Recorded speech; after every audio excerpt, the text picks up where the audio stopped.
Union budget तो made in India होता है and is made for India, लेकिन इसे बनाने में ग्लोबल फैक्टर्स का भी ध्यान रखा जाता है। आपको बताते हैं 5 ऐसे जियोपॉलिटिकल फैक्टर्स जो कि इस बजट को शेप करेंगे।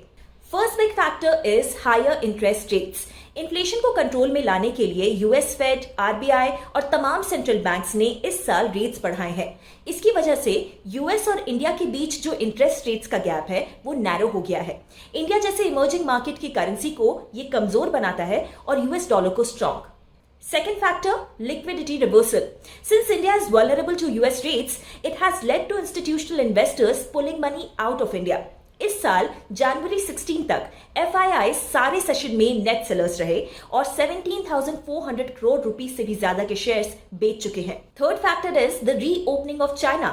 लगभग 3 साल के बाद चाइना अपनी इकोनॉमी पूरी तरीके से खोल रहा है। As a result, consumer demand को boost मिल सकती है, which may trigger a rebound in commodity prices like crude oil.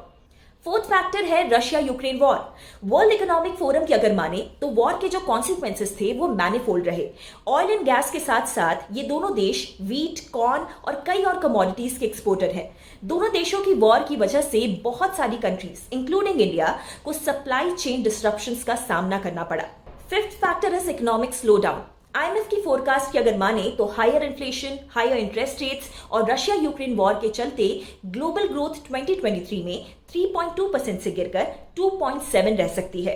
लेकिन आईएमएफ ने यह भी कहा है कि India is the only bright spot. India उन चुनिंदा कंट्रीज में से एक है जहां पर ग्रोथ मोमेंटम अब भी स्ट्रांग है। ग्लोबल ग्लूम के इस माहौल में बजट 2023 बनेगा और इंपॉर्टेंट बात यह है कि 2024 जनरल इलेक्शन से पहले ये लास्ट फुल बजट है, यानी बजट को प्रैक्टिकल भी होना होगा और पॉपुलिस्ट भी। वो कहते हैं ना, नो प्रेशर।